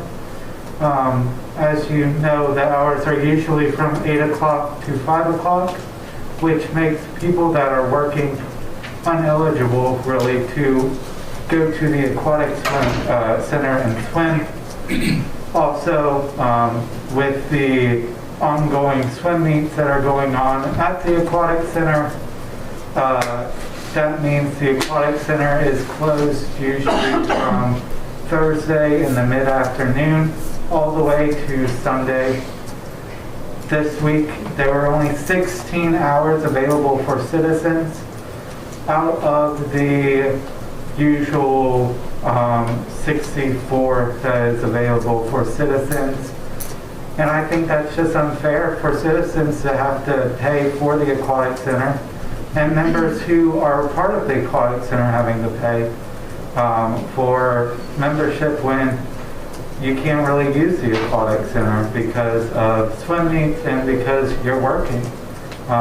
You have to take off work usually to even go swimming, and I think that's unfair. My suggestion would be that the town look at maybe increasing the hours of the aquatic center to allow some early morning times. So maybe from 5 or 6 o'clock, so that working people can actually go and swim. Or in the afternoon, maybe from till 8 o'clock, the aquatic center be open so that people can swim, because no one can swim really in the, if you're working 8 to 5, which that's a normal working day. Okay. Your comments are a little bit off. You're right, it is 8 to 5, 3 days a week, but then I believe it's on Tuesdays and Thursdays, it goes 8 to 7. And before COVID came in, the pool was open at 6:30 in the morning and stayed open till around 7 or 8. So I think after the COVID sort of disappears here, because we're trying to really control the amount of people going in there, and so the virus doesn't spread. And also concerning the swim meets. Swim meets, yes. During February and March, there are a lot of swim meets there. Mm-hmm. Okay? But I also need to tell you this.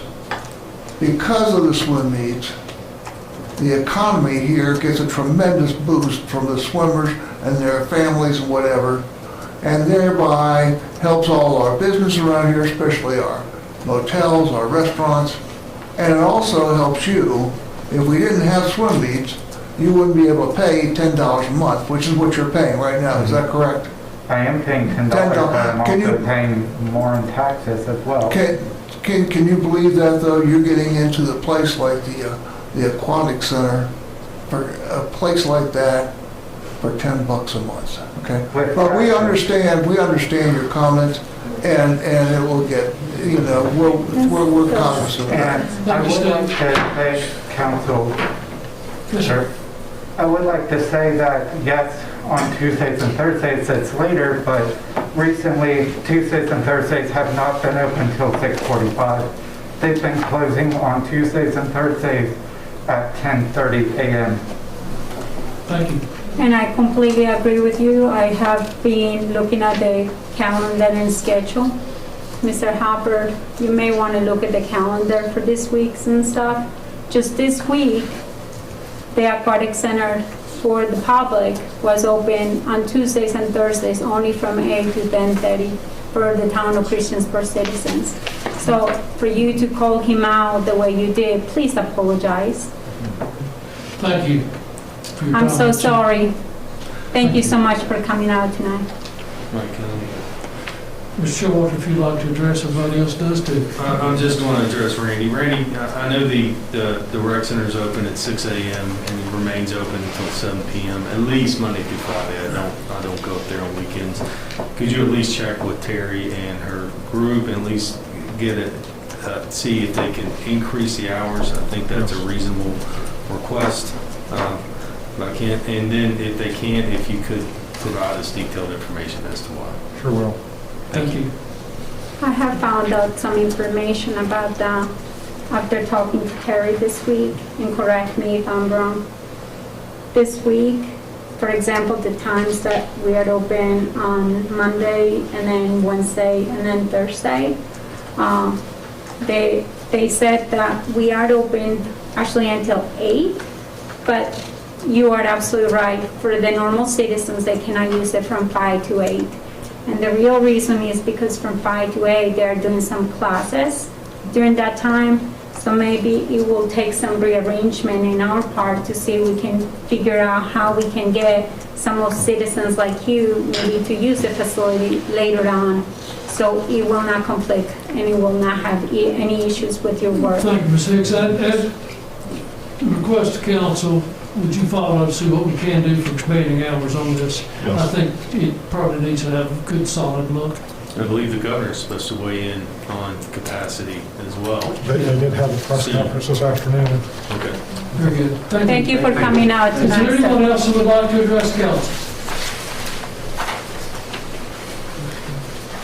Hearing none, I will close citizens' comments. We'll go to committee reports. I will start with Mr. Stotts and the committees that you serve on. No report this week, thank you, Mayor. Mr. Showalter. No report. Mr. Hubbard. Mr. Bishop. No report. Mr. Ms. Sachs. No report. Ms. Hicks. I would really like to see if, Randy, were you able to talk to Public Works and see if we can do a one-time cleanup for after the storm that we had, well, actually several storms that we had over the last several weeks, and see if we can do something. I haven't really talked to Jim today, but I'll speak to him. Thank you, sir. Thank you. Are you talking about the limbs? Yes, sir. Okay, so I had a couple co-workers actually check into it, and of course, my power is out due to a limb. But Public Works actually responded to them, and they do it in quadrants. So I believe it's early March where they break the town up in half, and they go, if it's not noticed by the regular crews that are out and scheduled. Yeah, So, they made a couple of pickups in my neighborhood I think, yeah. last week. I would really like to see if there was something we could tell the citizens, a one-time pickup, cleanup, you know, within the next couple of weeks or 3 weeks. I know that our Public Works have done an amazing job cleaning up the streets and taking care of the trash and everything else in the meantime. So I know that this will be another thing added to the list, but if we can make it happen, I would really like to see this, because it's not fair. I mean, you guys have put this stuff out there and it has been picked up, but No, nobody. mine is not. Oh, okay. But the citizens don't really know, you know, are they allowed to, are they not allowed to? And I have seen several piles in places, And I know some people were talking to me the other day and saying, well, I guess we're gonna leave it until the spring cleanup, and I don't think that should be something that. I think that's addressed on our public billboard, isn't it? On our signs? Joanna, they won't, and the people you've talked to, they should contact the town. There's actually a webpage dedicated to that with a phone number if they can. And with the limitations. But I'd really like to see if we can make a one schedule or something under our public works and see if that's something that we They try to can. do that. It is based on the areas in which they collect. I understand, but it would be Tuesdays. nice to tell the people that we're gonna be doing this. You know, that is often listed in the water bills and everything else. So, you know, I agree that maybe we need to schedule something, but I think we're making an effort. I think we should maybe talk to Jim and see if we can get an answer for this. I Under really discussion like by mayor and council, we have a discussion of resolution to establish a policy for public comment. We looked at it 2 weeks ago. I believe the item is up there. And it is basically, it is not a lot of difference than what we already have tried to do unofficially, because we're not limiting anybody's speech, we're not limiting this, that, and the other. We can't limit their dress codes or whatever. So it is a formal policy that if council is, I would accept the resolution to approve that resolution. I'll take a motion. So no one wants to get this out on the topic vote on. Very good, then we'll continue on doing nothing. So, discussion of code of ethics. Mr. Bishop, I believe you made a motion that you'd like to see this in. Yeah, I mean, if you want to take it as a form of a motion, yes, we've been dealing with this since I know at least October. And just like was previously said, we heard from our town attorneys and from our town management group that they have not found anybody. I mean, I don't know how much more digging we need to do, how much more money we need to spend. So if I need to make a motion, I make a motion that we drop this. For both streets? Both streets, yes. Both streets. For those of you in the listening audience may not know this, we started these investigations based on complaints by citizens. Did not give you then their right information I'm about sorry, themselves. I had floor, it was by citizens. And that's when we started the investigation. So I think we've spent close to $6,000, maybe $7,000 on this thing. And I'm not convinced that there is any wrongdoing based on some information we received from JV's homes or whatever, when the man in question worked for him and he let him stay there, which I think is certainly within the code that he can do as an employee. When he left his employment, then at that point, he got into a brouhaha about how to get him out. So, and I don't think there was ever an issue on Roanoke Street, period. So I would agree with Mr. Bishop. I can't second your motion. But we do have I have made motions. I would second that. We have a motion and a second that these two items on the code of ethics Be closed. do what? Be closed. Be closed. Yes. What two items are we speaking? This is College Street and Roanoke Street. Oh, College and Roanoke. Yes. Yeah, I support that. Yeah. Madam Clerk? Yes, sir. Councilman Bishop, Aye. Councilwoman Hicks, Aye. Councilman Hubbard, Aye. Councilwoman Sykes, Aye. Councilman Showalter, Aye. Councilman Stipes. Aye. Mr. Sixton, thank you very much. It's a done deal. Staff reports, town manager. Are we done with the discussion on code of ethics? Yes. Yeah. On this particular item. On this particular item? Yeah, this particular item. Very good. Okay. Before you, are we going to discuss anything? No, sir. Concerning this? I just brought it up, whatever council wants it. I think, Let's move on, please. I'd like to move into staff reports unless council wants to bring up anything else under discussion and action by council. Hearing none, staff reports, town manager. I'd like to schedule public hearings for the first meeting. Pull that mask. I'd like to schedule 2 public hearings for the first meeting in March 9th. I'd like to set public hearing for conveyance of property in regards to the connector route with Miller and Dodgers properties. Public hearing for, like I say, conveyances, basic exchanges for the connector route along 114. And also set public hearings for conservation easements to be dedicated on the Diamond Hills Park, the former Wade's landfill property on Wade's Lane, and also on the Signature Park itself. Okay. Next meeting? That'd be the first regular meeting in March 9th. We do have a work session next week, right? Yes, correct. Next Does Tuesday. that not have to go by, I guess it doesn't have to go by planning commission, right? No. Okay. Thank you. Okay. Anything else? That's all I have. All right. You know, we agree to set those public hearings. Very good. Mr. Attorney? No, thank you, Mayor. Any other staff here to present? Mr. Sisson, I have a quick question. I'm not sure whether I'm going to put you on the spot with it or not. And if you certainly need some time to research this, how many tickets have you given out for driving and texting and cell-phone operation? Do you know? We have written some summonses, but I don't know the exact number, but I can research It'd be that and interesting provide it. to know. I will do that. Okay, sir. Under council reports, Mr. Showalter, did you have a comment or a suggestion on time limits? Oh, okay, I thought since we didn't address it in the previous item. This is under council, this is just under council, time limits on council reports. Oh, well, public comment, I guess, I thought it would be mentioned in there, but that's fine.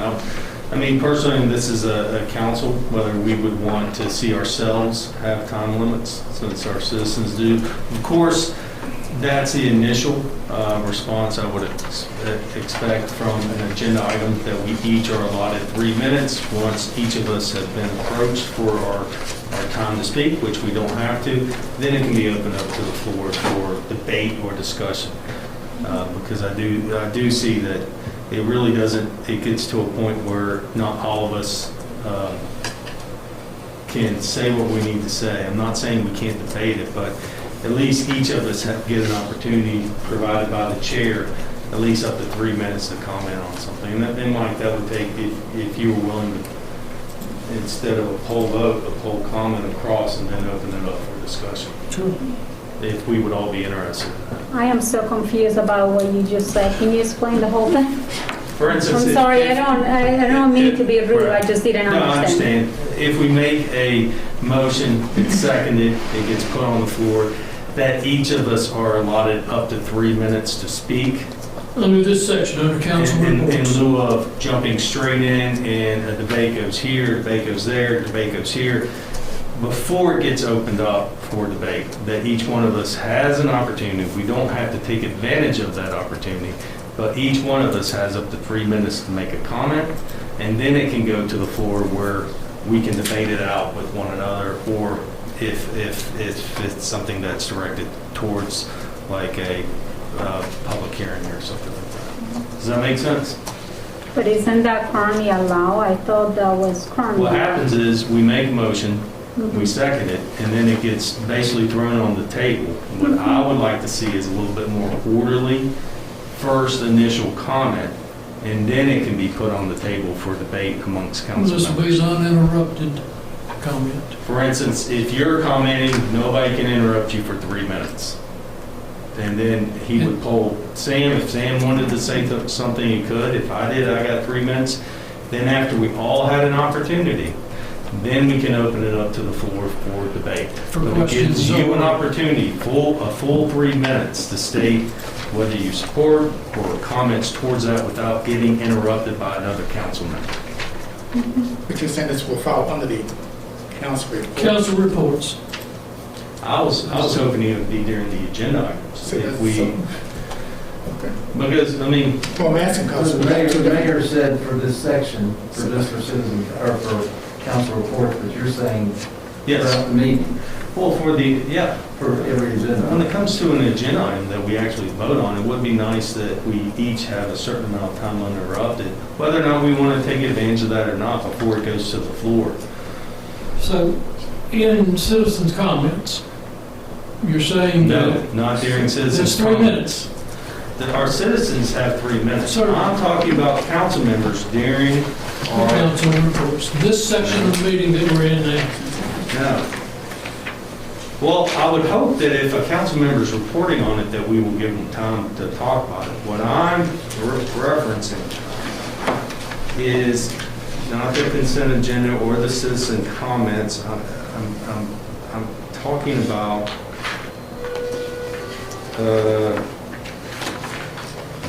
I can't even find the right page. Discussion and action by mayor and council. I wanted to get the proper wording to that. That is our main item where we vote on issues. Correct? That's where I would like to see a little bit more decorum, where each council member gets an opportunity before we open it up to the floor. Because what I've noticed over the past year, somebody will start with what they think of what's going on, then another council will immediately jump in and interrupt them without them fully getting their thoughts out on that. It's not to say we can't have debate after that, but we initially give each council member an opportunity to comment without getting interrupted by another council member. Okay? And then it can be opened up for discussion at the end of that. Does that make sense, what I'm saying? It does. It does to me, it makes sense. We're just Do you keeping understand? our meetings orderly. So when we, under discussion, under anything we were voting on, which may be Discussion and action by mayor and council. which would probably reference any public hearings that are coming before us that we will vote on. Right. They That's will, 3. the ones we just heard tonight will come into council under discussion and action by We mayor and will go council. round table by seniority, Well, you don't. if they want. That's up to you how you want to conduct it. But I would like to see during this item on our agenda, discussion and action by mayor and council, that each one of us has up to 3 minutes to comment on what we're discussing without being interrupted by another council member. Okay. And I was thinking the same thing under the council reports, your final issues, because most of the stuff we cover under committee reports, the final council reports are kind of a cleanup. Is this something we are voting on tonight? Because my question would be, last week, 2 weeks ago, there was an item that wasn't on the agenda and we shut it down. Well, we didn't shut it down. It was actually brought up and discussed. See, I'm trying to speak and you're jumping in. You're right. There you go. Prime example. Right there. Okay. Can we just move on and go home? No, I'm going to get my 2 minutes. Oh, I'm sorry. There you go. Thank you. Y'all said on Ms. Hicks is down there. Well, see, that's what the problem is. So if we're not voting on anything tonight, I'd like to put this on further discussion in 2 weeks. If this is something you want to be voting on, I'm not going to vote on it tonight. I don't know if this is something. I'm asking. It's a simple suggestion. Okay. It's a suggestion. I don't think we have It's to only take because the the formal action. I'm sorry, Henry. You were talking while I was interrupting. You can't do that. I was interrupted. Love the ball. What I'm thinking about is that it is a, we tend to beat horses to death. Yes. Many times on many items within this agenda. We have lots of comments that probably the gist of the comment could be made in about 2.5, 2 minutes. And sometimes they run 5 minutes, 8 minutes, and they're redundant. What I'm trying to do is just put some something in place that maybe, see, we're about to get out of here at 9 o'clock, and I think that would be an ideal time to shoot for. However, the agenda itself would lead to whether we can do that or not. I'm just asking, would you consider controls on any time you speak particularly under the discussion by mayor and council, and by council remarks? can you, if you think about it, and we'll talk about it next week if you want to, next month, but, I mean, you think about it. If you have something that you're going to bring up under this section, Now we're talking about council reports. yes, sir, in this section, keep in mind, I'm going to bring this up, but I've got 3 minutes on the initial report, my initial comment. And then if there are questions, that doesn't count against your 3 minutes, but it will be done at the end of your presentation. Is there anything else to come before council? Any other business? I do have something on All that right. council reports. All right. Joanne, did you understand what I'm saying? Okay. For the discussion and action, but when we have something that we're getting ready to vote on, each council member has uninterrupted time to comment, and then we discuss it. I think, Showalter, we just need to, I think if you were going to say in a nice way, you know, I'm not done talking, I think I will never disagree with you and give you your time. However, sometimes, you know, you may say something and I may have an opinion about that. That's an accident. I just don't think that it's right to start limiting council members from their time, mostly because I'm a person that likes asking questions, and I feel like I'm really nervous sometimes about even how to ask the questions. And then if you put a time limit on me, I'm trying to still get my thoughts put together. And we may move on to something else, but then I remember what I was about to say and ask. I mean, there's a lot of stuff that goes on in these town council meetings that, you know, sometimes you kind of feel like you have to say something else because something else may come up. And so I think if we just say to each other, can we just try to be nice to each other and give each other's time? I think that will be better than just starting to put more restrictions. We're really putting so many things like ethics and code of ethics and things like that we don't even follow, you know. Just right now, we were talking or whatever, and yes, we all cut off each other. You know, they're talking over there, we're doing things that we shouldn't be doing. So let's try to, I don't specifically want to put this part of the agenda for next time. Can we just chill out for a little bit and just work on the town's business for a little while and then just, you know, have a nice meeting for once in a while, you know? Right, and I want to make it clear, I'm not limiting any council member's comments, okay? What I'm trying to do is when we're in a discussion and action by mayor and council that went, for instance, the discussion of resolution to establish a policy for public comment, that each council member is initially, first off, is allowed uninterrupted time. 3 minutes. 3 minutes to state their case, why they support it, why they don't support it. If you don't have a comment, after that period, after Mike polls each of us for a comment, then we open it up for a group discussion. So I want to make it clear, there is no limited, I'm not limiting or restricting anybody's comments on an item that comes up on the discussion and action by mayor and council. What I see happening is one person will start talking and another person will interrupt. So you talk about your train of thought. If you're constantly interrupted, okay, which has happened to each one of us on here, same tonight, at least we're given an opportunity to, prior to opening up to where we can interrupt each other and question each other, that we are given an opportunity to say our feelings on the matter prior to the vote. That's what I'm looking for. Can we at least leave this for like another month or something? I would think about something else for, let's just, you know, we got the budgets coming up, discussions very soon. We're going to be spending a lot more time together. Thank you. I think that's good. Mr. You know, Hubbard, do you have a comment? Yes, I have two comments here.